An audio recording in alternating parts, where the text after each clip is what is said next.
ॐ नमः शिवाय।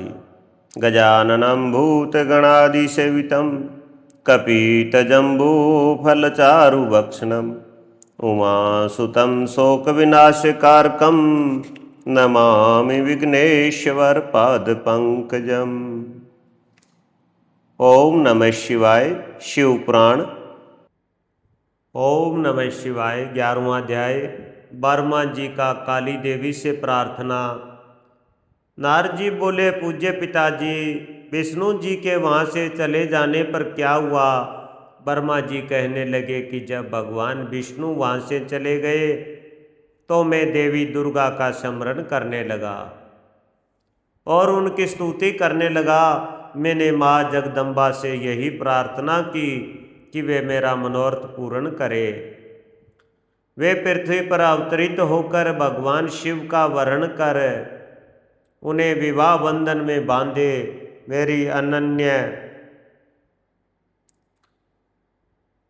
भक्ति स्तुति से प्रसन्न हो योग निंद्रा चामुंडा मेरे सामने प्रकट हुई। उनकी कज्जल सी कांति रूप सुंदर और दिव्य था। वे 4 भुजाओं वाले शेर पर बैठी थी। उन्हें सामने देख मैंने उनको अत्यंत नम्रता से प्रणाम किया और उनकी पूजा उपासना की। तब मैंने उन्हें बताया कि देवी, भगवान शिव रुद्र रूप में कैलाश पर्वत पर निवास कर रहे हैं। वे समाधि लगाकर तपस्या में लीन है। वे पूर्ण योगी है। भगवान रुद्र ब्रह्मचारी है। वे गृहस्थ जीवन में प्रवेश नहीं करना चाहते। वे विवाह नहीं करना चाहते। अतः आप उन्हें मोहित कर उनकी पत्नी बनना स्वीकार करें। हे देवी, स्त्री के कारण ही भगवान शिव ने मेरा मजाक उड़ाया है और मेरी निंदा की है। इसलिए मैं भी उन्हें स्त्री के लिए आसक्त देखना चाहता हूँ। देवी, आपके अलावा कोई भी इतना शक्तिशाली नहीं है कि वह भगवान शंकर को मोह में डाले। मेरा आपसे अनुरोध है कि आप प्रजापति दक्ष के यहाँ उनकी कन्या के रूप में जन्म ले और भगवान शिव का वर्ण कर उन्हें गृहस्थ आश्रम में प्रवेश कराए। देवी चामुंडा बोली, हे ब्रह्मा, भगवान शिव तो परम योगी है। भला उनको मोहित करके तुम्हें क्या लाभ होगा? इसके लिए तुम मुझसे क्या चाहते हो? मैं तो हमेशा से ही उनकी दासी हूँ। उन्होंने अपने भक्तों का उद्धार करने के लिए ही रुद्र अवतार धारण किया है। यह कहकर वे शिव जी का स्मरण करने लगी।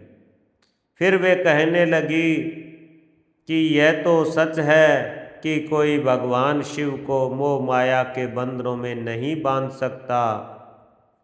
इस संसार में कोई भी शिव जी को मोहित नहीं कर सकता। मुझ में भी इतनी शक्ति नहीं है कि उन्हें उनके कर्तव्य पथ से विमुख कर सकूं। फिर भी आपकी प्रार्थना से प्रसन्न होकर मैं इसका प्रयत्न करूंगी, जिससे भगवान शिव मोहित होकर विवाह कर ले। मैं सती रूप धारण कर पृथ्वी पर अवतरित होंगी। यह कहकर देवी वहाँ से अंतर्ध्यान हो गई। ओम नमः शिवाय। 12वां अध्याय। ओम नमः शिवाय। दक्ष की तपस्या।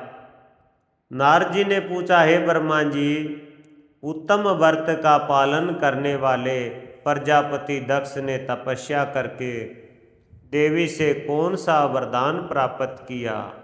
वे किस प्रकार दक्ष की कन्या के रूप में जन्मी?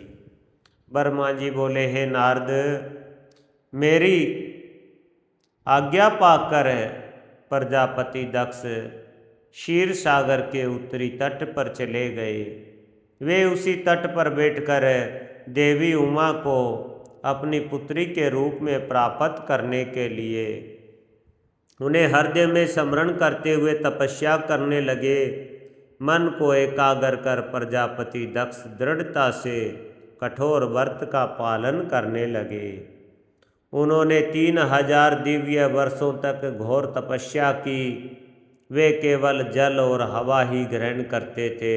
तत्पश्चात देवी जगदम्बा ने उन्हें प्रत्यक्ष दर्शन दिए। कालिका देवी अपने सिंह पर विराजमान थी। उनकी श्यामल कांति व मुख अत्यंत मोहक था। उनकी 4 भुजाएं थी। वे एक हाथ में वरद, दूसरे में अभय, तीसरे में नीलकमल और चौथे हाथ में खड्ग धारण किए हुए थी। उनके दोनों नेत्र लाल थे और केश लंबे व खुले हुए थे। देवी का स्वरूप बहुत ही मनोहारी था। उत्तम आभा से प्रकाशित देवी को दक्ष और उनकी पत्नी ने श्रद्धापूर्वक नमस्कार किया। उन्होंने देवी की श्रद्धा भाव से स्तुति की।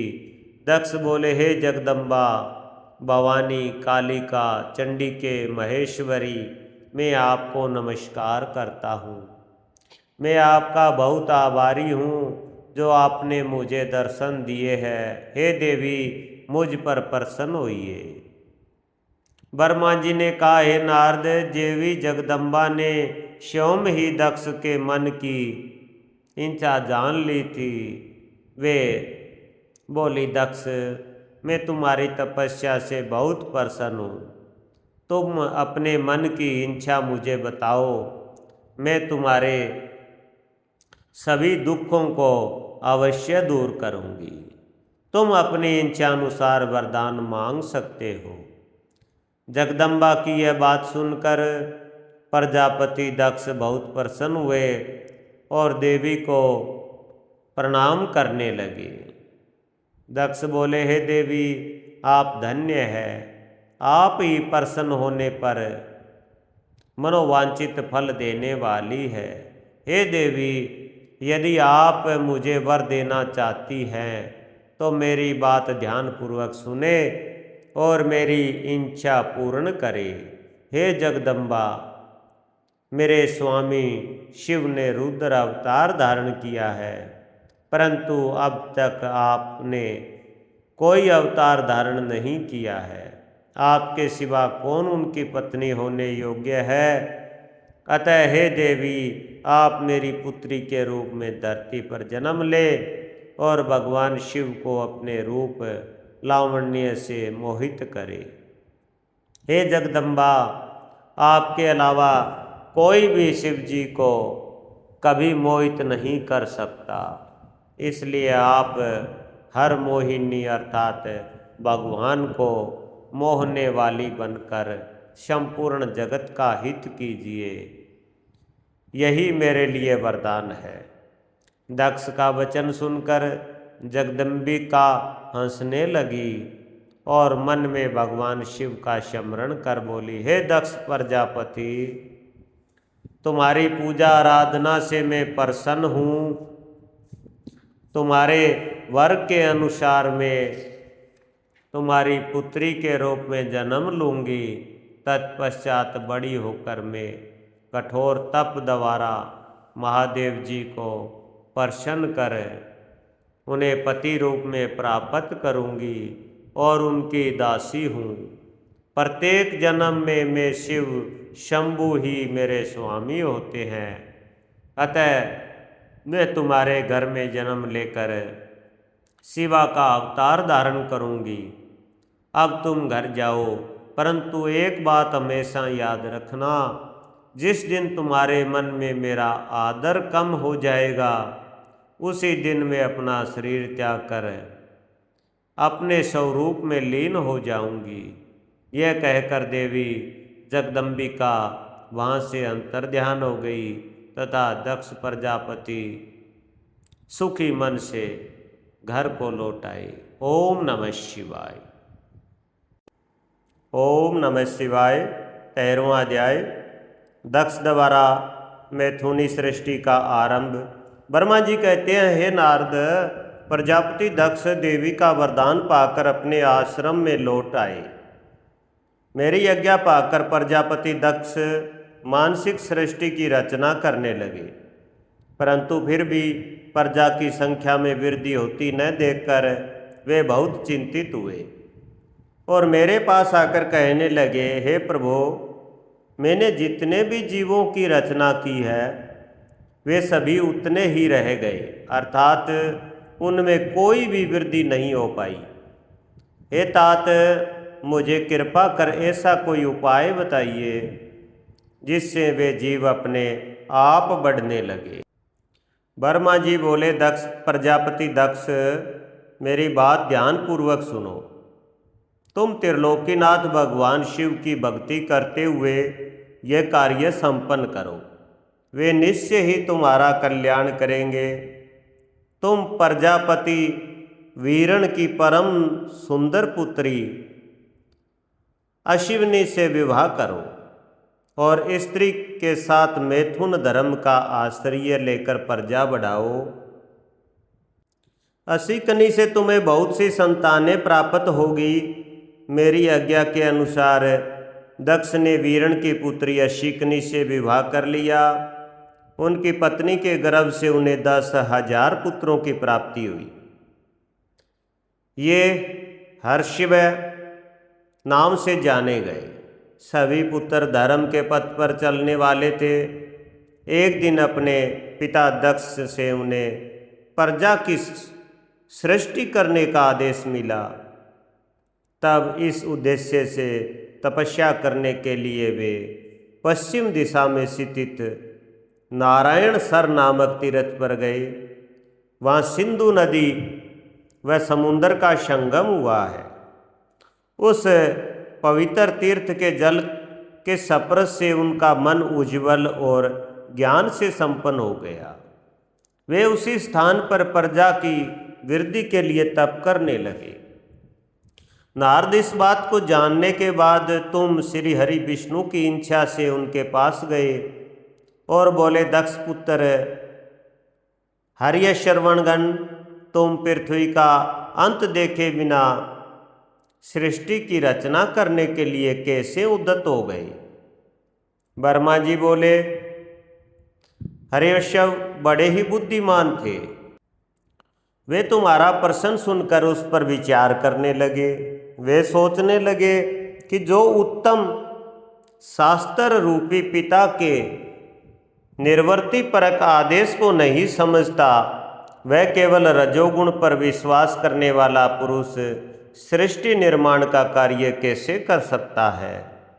इस बात को समझकर वे नारद जी की परिक्रमा करके ऐसे रास्ते पर चले गए जहाँ से वापस लौटना असंभव है। तब जब प्रजापति दक्ष को यह पता चला कि उनके सभी पुत्र नारद से शिक्षा पाकर मेरी आज्ञा को भूलकर ऐसे स्थान पर चले गए जहाँ से लौटा नहीं जा सकता, तो दक्ष इस बात से बहुत दुखी हुए। वे पुत्रों के वियोग को सह नहीं पा रहे थे।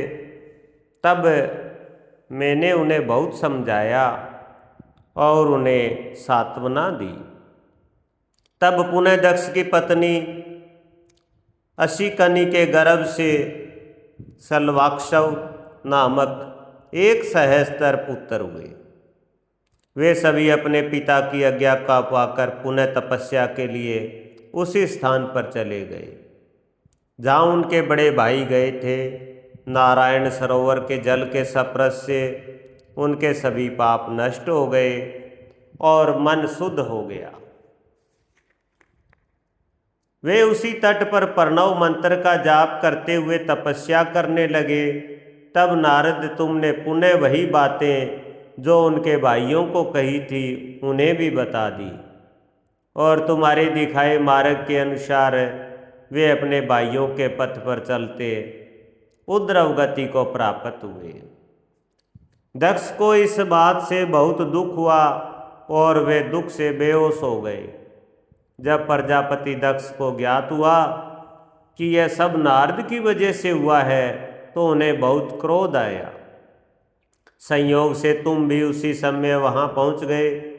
तुम्हें देखते ही क्रोध के कारण वे तुम्हारी निंदा करने लगे और तुम्हें धिक्कारने लगे। वे बोले, तुमने सिर्फ दिखाने के लिए ऋषियों का रूप धारण कर रखा है। तुमने मेरे पुत्रों को ठग कर उन्हें भिक्षुओं का मार्ग दिखाया है।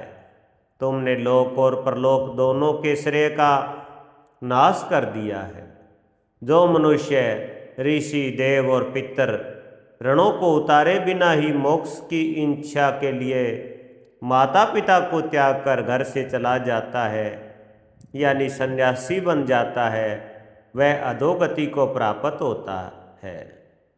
हे नारद, तुमने बार बार मेरा अमंगल किया है, इसलिए मैं तुम्हें श्राप देता हूँ कि तुम कहीं भी स्थिर नहीं रह सकोगे। तीनों लोकों में विचरते हुए तुम्हारा पैर कहीं भी स्थिर नहीं रहेगा, अर्थात तुम्हें ठहरने के लिए सुस्थिर ठिकाना नहीं मिलेगा।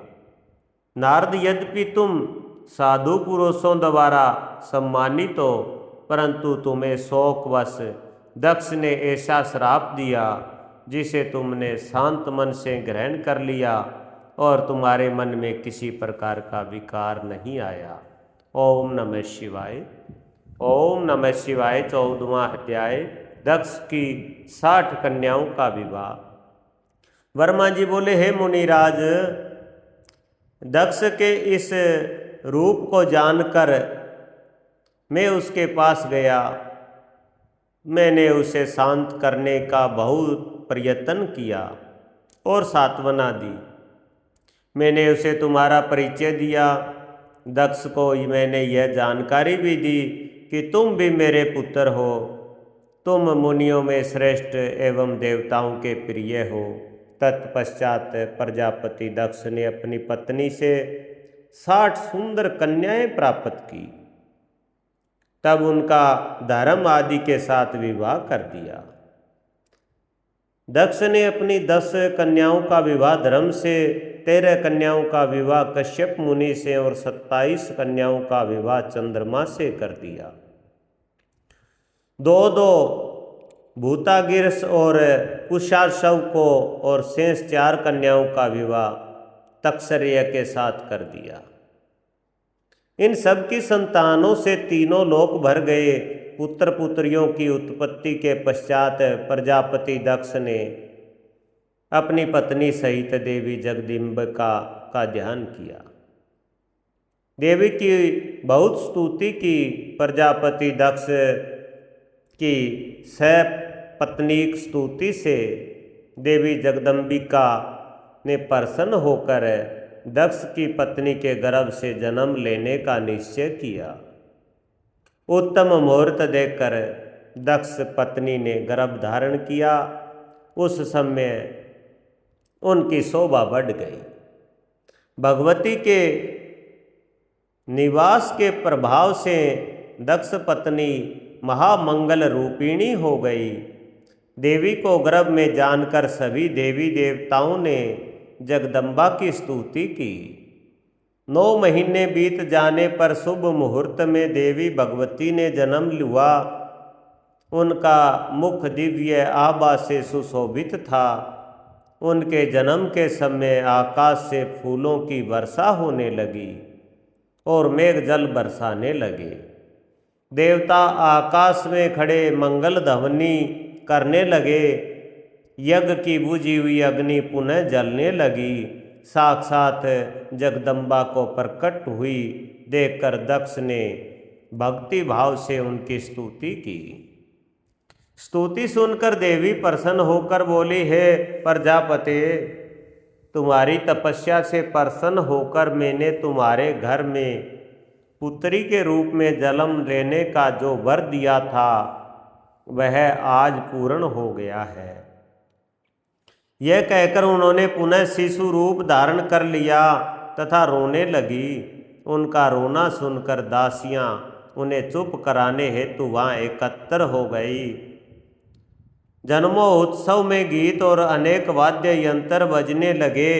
दक्ष ने वैदिक रीति से अनुष्ठान किया और ब्राह्मणों को दान दिया।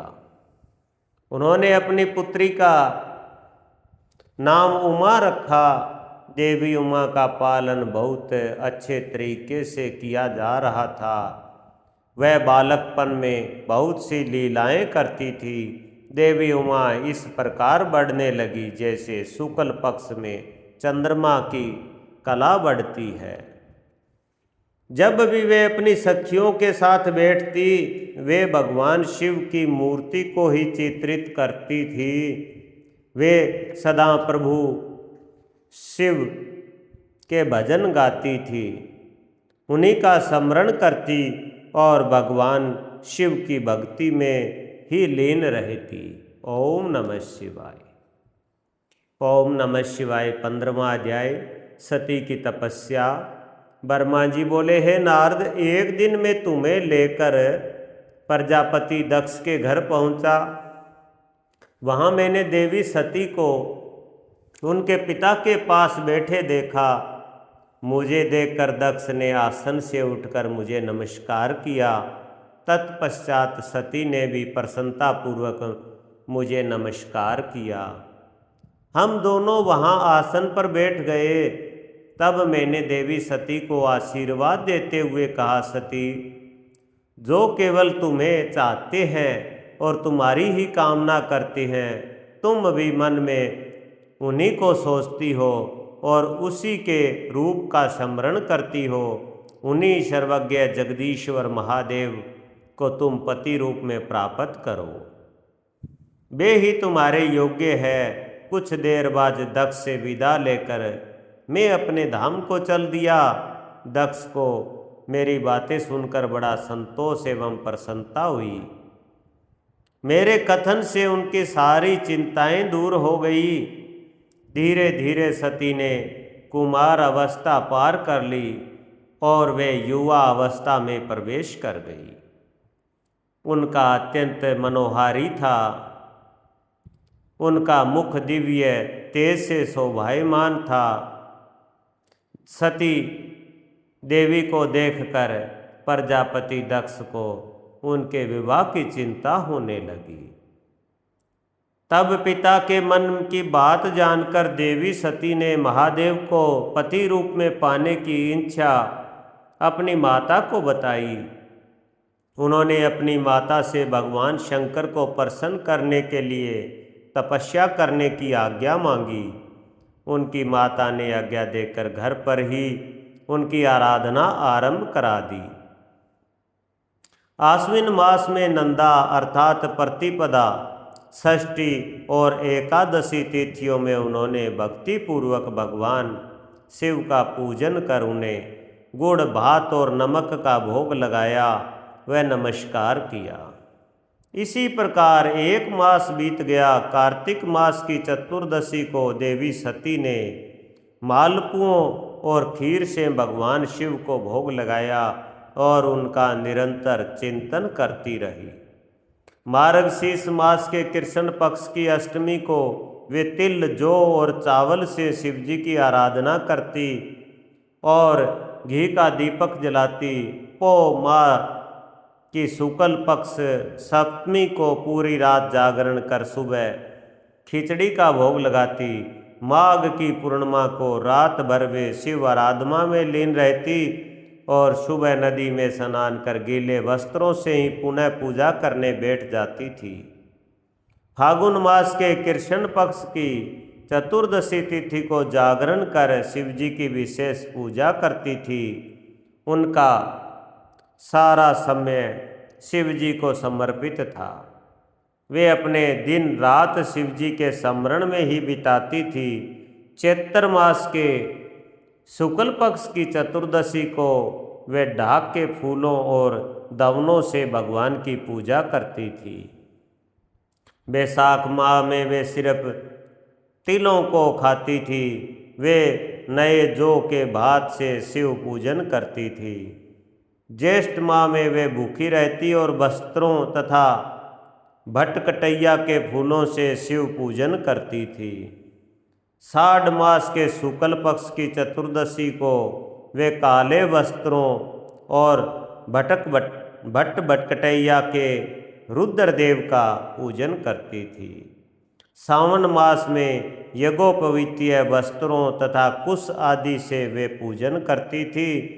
भादव मास में विभिन्न फूलों व फलों से वे शिव को प्रसन्न करने की कोशिश करती। वे सिर्फ जल ही ग्रहण करती थी। देवी सती हर समय भगवान शिव की आराधना में ही लीन रहती थी। इस प्रकार उन्होंने दृढ़तापूर्वक नंदा व्रत को पूरा किया। व्रत पूरा करने के पश्चात वे शिव जी का ध्यान करने लगी। वे निश्चित आसन में स्थित हो निरंतर शिव आराधना करती रही। हे नारद, देवी सती की इस अनन्य भक्ति और तपस्या को अपनी आँखों से देखने में विष्णु तथा अन्य सभी देवी देवता और ऋषि मुनि वहाँ गए। वहाँ सभी ने देवी सती को भक्ति पूर्वक नमस्कार किया और उनके सामने मस्तक झुकाए। सभी देवी देवताओं ने उनकी तपस्या को सराहा। तब सभी देवी देवता और ऋषि मुनि मेरे ब्रह्मा और विष्णु सहित कैलाश पर्वत पर पहुँचे। वहाँ भगवान शिव ध्यान मगन थे। हमने उनके निकट जाकर दोनों हाथ जोड़कर उन्हें प्रणाम किया तथा उनकी स्तुति आरंभ कर दी। हमने कहा, प्रभु, आप परम शक्तिशाली हैं। आप ही सत्व, रज और तम आदि शक्तियों के स्वामी हैं। वेद त्रयी लोक त्रयी आपका स्वरूप है। आप अपनी शरण में आए भक्तों की सदैव रक्षा करते हैं। आप सदैव भक्तों का उद्धार करते हैं। हे महादेव, हे महेश्वर, हम आपको नमस्कार करते हैं। आपकी महिमा जान पाना कठिन ही नहीं, असंभव है। हम आपके सामने अपना मस्तक झुकाते हैं। ब्रह्मा जी बोले, नारद, इस प्रकार भगवान शिव शंकर की स्तुति करके सभी देवता मस्तक झुकाकर शिव जी के सामने चुपचाप खड़े हो गए। ओम नमः शिवाय।